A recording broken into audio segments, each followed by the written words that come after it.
welcome once again to another session of Shining a Light on Matters of the Heart. What we've spoken about so far.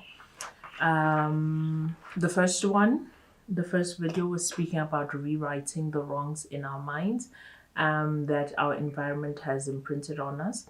And then the last video spoke about, a young woman. But what I want us to extract from that is that if you do have an issue of, as a young woman, of literally not being able to stay single, like a relationship hopping, I would advise you to literally just take a year off and just focus on God. It's a huge red flag, speaking about stuff that's in your life that needs to be dealt with. And the only time that God can deal with it is if you remove a whole lot of things around you.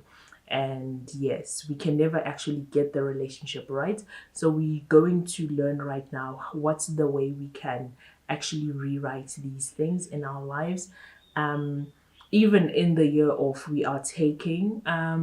If you're single like me, where you haven't had an issue of relationship hopping, but still we need to deal with certain issues. All of us grew up in different environments. I keep on saying this.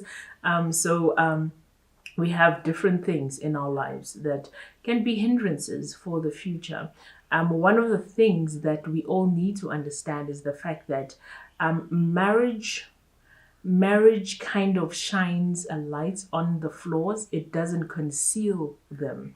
So it's best that we deal with whatever issues we have before marriage. If you are looking to get married one day, even if you don't want to get married, the entire point is learning love again. Because if you aren't married, you still have people around you that you are to love. Okay, so it's literally rewriting that, because especially in our singleness or Christian ladies, we tend to pick up so many different habits of selfishness, focus on me, what, that we struggle with in dealing with people. You can be saved and love the Lord, but you're just not good with people. Always fighting with someone. Those are things that we need to deal with. Whenever there's just some sort of issue. Whenever it's you sort of the victim always. Like, it can't be true that all the time people are just picking on you. We all have something to deal with.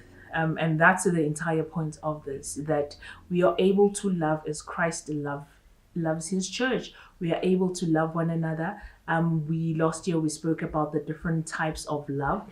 Let's just recap. We have eros. Okay, let's start with agape, which is the love of God, which is unconditional. We have phileo, which is brotherly love. We have storge, which is family love. And we have eros, which is romantic love. Okay, I need us to know that as we go through this. Now, one of the things we often speak about is that I'm not perfect. I'm human. I make mistakes. Most of the time, I've noted that when we make that statement, it's because we are trying to defend our wrong. Most of the time, when a person makes that statement, it's in trying to defend the wrong. Okay, it's fine. We aren't perfect. But that is why Paul keeps on saying, like I keep repeating this one, that work out your salvation with fear and trembling. The entire aim is that we become like Christ. So becoming like Christ means crushing all these things, destroying all these walls that are within me that actually speak against the cross. Okay, so the entire point of this is that we work it out. Let's read Matthew 22 verses 37 to 39. Rewriting our lives. I know this this portion of the videos is not popular because it's literally dealing with the human. We don't like dealing with our issues. But yeah, if we do take the time to do that, we will reap the benefits of it. Matthew 22 verses 37 to 39 says, Jesus replied, "Love the Lord your God with all your heart and with all your soul and with all your mind. This is the first and greatest commandment, and the second is like it. Love your neighbor as yourself." Okay, what is happening here? Okay, Jesus Christ, it's the Pharisees, the religious leaders asked Jesus Christ, "What's the greatest commandment?" I think they were trying to trick him, right? Like, what's the most important, rule or commandment? Because they had 1,000. They had 1,000 commandments that they had created for themselves. And they were really trying so hard to keep all of them. Like, it was just a hard life. So they asked Jesus Christ, "What's the most important one?"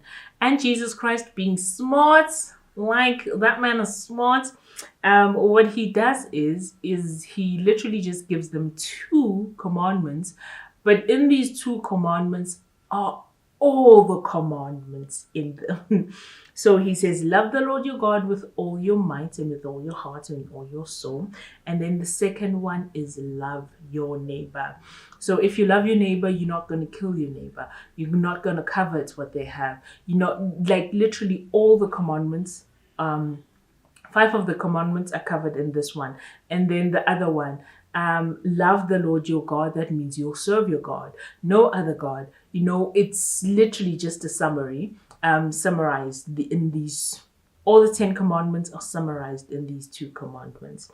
So this is what I want us to note: the order of love.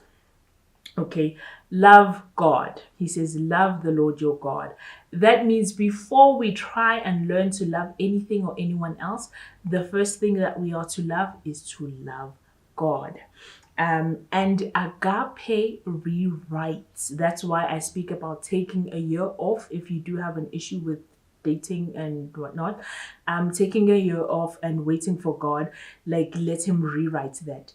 Unconditional love will now teach me how to love, because there might be flaws in my upbringing, whatever, that have taught me, where I now have a toxic something when it comes to particular things. And I tend to defend them like I'm not perfect. And then it says love God. That means love God. And then it says nothing about loving yourself. Note that. Then it says love your neighbor, love people. So it's just a simple rule. We learn to love God, and as we love God, we learn to love ourselves. We learn who we are, because we then find our identity. Knowing Christ, we are of Christ, so we know our identity. Then we learn to love others. So we are able to love other people accurately, or we love them correctly using the love of God that He has taught us. The Bible is such a rich document. Let's say that. Let's say it's such a rich book, in the context that it teaches us every single thing about our lives, like how to handle ourselves. So as we learn to love God, meaning reading the word, John 1:1 says, "In the beginning was the Word was with God, the Word was God." So reading the word is taking God in. So as I learn to love God, I am taking His word in. Like, I'm just going hard after God. He is rewriting things in me. As I learn to love Him, I end up being taught identity, who I am, because He is. I'm learning who I am. So by default, by loving Him, I learn to love myself. Okay. And as I learn to love myself, automatically, the way I love myself, I then distribute that to other people. So the biggest issue that we have is that we might have flaws. We might not even know how to love other people, but we don't want to start by loving God and relearning that. We want to start by loving other people. So we love people with faults and then we say, "I'm a human being, I'm not perfect." Okay, it's fine. We're not perfect, but that we should not use to defend the wrongs in our lives or defend the habits, the imprint on our lives. Okay, we all have different backgrounds, and we've learned different behaviors, but the system is simple. We love God, and as we love God, He rewrites our love for us, and then we learn to love ourselves. As soon as we learn to love ourselves, automatically the way I relate to the next person changes. And the way I love, it changes. Because you cannot give me what you don't have. If there's no love in your heart, you can't give me love. So what people normally do is give you whatever is in their hearts. So if it's abuse, if they hate themselves, they can't beat themselves up, so they're gonna beat you. Um, if they hate themselves, they can't gossip about themselves. They're gonna gossip about you. So what people do is actually impart what's in their hearts. What we do, that's what we do naturally. We don't make the decision to hate someone. But because I hate myself, I'm gonna hate everyone around me. We automatically want to give people what we have. If I walk into a room and I am giddy and I'm happy, I want everyone to be happy. Like, I don't make the decision to say everyone must be happy because I'm happy. It's just who we are. Automatically, we impart who we are to other people. So if I'm happy, I walk into a room, I want everyone to be happy. If I'm sad and mopey, I walk into a room and I want everyone to be sad. If there's someone around me who's happy and making a noise, like, I'm really annoyed at the fact that they are happy and they are making a noise. So the same thing applies to the word. So if I'm a bitter human being and I have my own issues, I want to impart that onto you as well. So I'm not the goodest of friends. I don't communicate. I'm in extreme hate of myself. So I'm going to give you that hate as well. So that is why we go back and we learn to love Christ first. We learn to love God first, and then He teaches us how to love ourselves. And as we learn to love ourselves, automatically the way we interact with other people, it will change. It's simple, right? Simple concept, very hard to implement. But I believe you can do this. Continuously. This is a journey.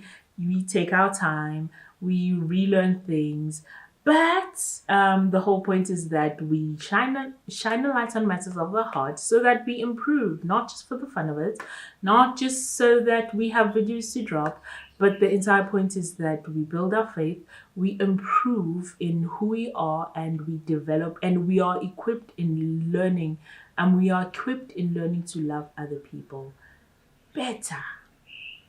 Drops mic.